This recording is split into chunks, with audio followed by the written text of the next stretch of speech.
Hey guys, James here with West Coast Hunters. So today we're going to talk about gun safety. Now I know it's not like the most amazing subject to talk about, but you never know, this could help you. You may learn something that you didn't know, but most of you probably do know a lot of this. But it's just good to, hear it maybe in a different way that you might not have tried it. So just stay tuned, you might learn something new. Okay guys, so the gun that I have, it's the Remington Vantage Air 1200. It shoots at 1200 feet per second with a non-lead pellet. And I think with a pellet, it's probably around maybe 900 to 1,000 or so. It just depends on what you're using. It's a really nice gun. It's a Springer, which means it's a spring mechanism, which makes it push out and stuff. I think they might Crosman made this gun, so I think they might have come out with a nitro piston version of it. I'm not sure. A couple of my friends on YouTube said they think they might have, but I'm not sure. This is a Springer version, but I'm just going to talk to you guys about some of the safety aspects that I like of this gun. So the first one that I like is for the safety to keep it on safe.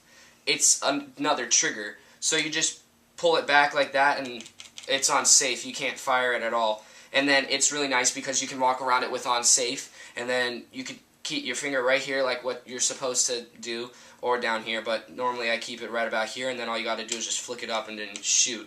So it's really nice. And then I'm not sure if it's like this with every brake barrel thing, which it probably is, but when the brake barrel is open, you can't fire it, which is really good because that could hurt your action. It could hurt a lot of things, I'm pretty sure, because it's not meant to do that. So I thought that was a pretty good thing. Obviously, they had to make something to keep it from doing that, which is another good safety feature, I think. So now we're just going to talk about some of the safety things we use in the field and some scenarios and stuff like that. Okay, so another thing that a lot of you probably don't know that we use, because normally it's not on film, is we wear shatterproof glasses. It was an idea that my dad gave me, and he just said you should probably wear these in case of a ricochet, which I think is a really good idea because we live in Arizona, and Arizona is basically one big rock. So, I mean, everything that you're shooting at is either sand or rock or something hard, which is going to possibly have a ricochet. So, it's a really good idea. I mean, they're not amazing looking. I mean, they're okay. But they're to protect your eyes. Obviously, I wouldn't go and wear these out in public, out to go out and stuff. But to keep and protect your eyes, it's great. Because, what do you use to find the game? You're hunting your eyes, so you're trying to protect them so you can continue on doing that. Now, a lot of you may not have, tons of rocks where you guys live, but you never know. It could happen, and it's nice to just, have it just in case, and then you can take them off when you're done. You just, put them on, shoot the thing, and then take them off, and you at least had something to protect your eyes in case of a ricochet. And it may not always be the bullet. Maybe you hit something and like a piece of rock flies back, or maybe even a piece of wood. You never know. So it's just good to be safe, and I thought it was a good idea that my dad, gave us, and so we've used it. Another thing is so we live in Phoenix, so you can't just walk out your back porch and shoot a gun off, at anything. I don't know if a lot of you can do that, but some of my friends say they can. But anyways, but also a lot of people in Arizona shoot guns, so you can't just put your gun in a gun, case and walk around with it either. So we got this little baseball bag, and you just break the barrel action and put it in here, and it makes it look like, we're carrying around a baseball bat and a couple baseball things, and then when we get to the place that we're hunting, obviously there's no one around, so you can take it out and stuff, but it's just good to be safe. It's not something that, you want to be walking around with. A mom sees it and they get freaked out because, they see a kid with a gun, and we don't look, like young kids really, so from far away, so she could possibly call the cops, which would be bad, and you just don't want that whole commotion to happen, so we just like to keep this as a safety precaution. And it's also good too because then, you have your hands free in case of anything, and it's in a safer place. So that's something that we use in the field. Now we're going to go over safety scenarios and how we go about using our backdrop that are rocks.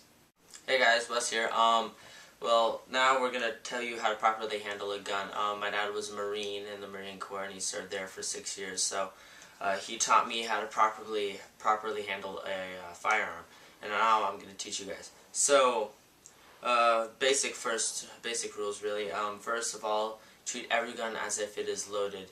I don't care if it has ammo or it does not have ammo. Do not point it at anyone. Absolutely, under any circumstance, do not. Second rule is always keep it on safety, and until the moment to where you're about to shoot something, keep it on safety. Even professional snipers in the Marine Corps, what they would do is when they have a sight in, they would aim it and sight it in first, and get just kind of point it, aim it, sight it basically, and then like 2 seconds before they would turn the safety off, or before they would fire, they'd turn the safety off, just because that's how safety is of vital importance for a gun. So some guns don't have it, but it's still always important to keep it on safety if it does. Another rule is you always want to kind of, when you're walking around, you don't want to keep your finger on the trigger, because you could be like wah and like trip, fall, click the pull the trigger back and fire something. You even if it's on safety, you always keep your finger on the brace or holding it stiff and steady. But you always want to keep it on the brace. It's just a safety aspect. Personally, it's a really handy and useful one. Another thing is, do not point it up in the air. You always want to keep it pointed toward the ground.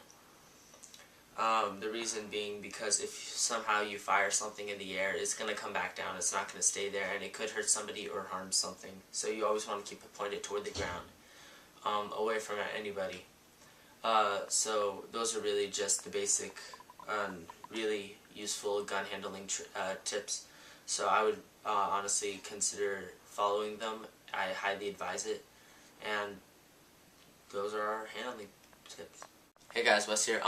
Today we're going to talk about our backdrop and backdrop scenarios. So basically, we live in Arizona. It's not the most lively area, so there are a few trees, not many, but there are mainly rocks because, of course, it is a desert out here.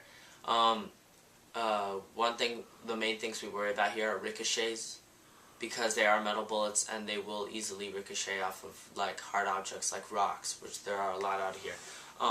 Another thing we're worried about is debris flying off after rocks or anything else breaking and hitting us, or hitting anything else. That's a main important part in what we have. So when we're hunting, we mainly hunt out in the desert. We don't really hunt in forest areas, but we hunt out in the desert, and we carefully examine our location and area, and when we see game, we kind of eyeball-ish if it will go straight through or hit the animal, and if so, then if it would just hit the animal, then we'd kind of stay where we were. But if it was too close, then we would rather back up, or we would have the wait for the game to move out of the way so we don't kind of ricochet, or we make sure debris doesn't hit us. We want the bullet, if it does go straight through, to go into the ground, and because that's the most effective way to get game. But if we do hit it, we want to make sure that we don't want to really take the chance to see if it will go straight through and ricochet, or debris will fly off and hit us. So that's really concerned. So we do examine our areas and our backdrops, and that's a real important part in hunting.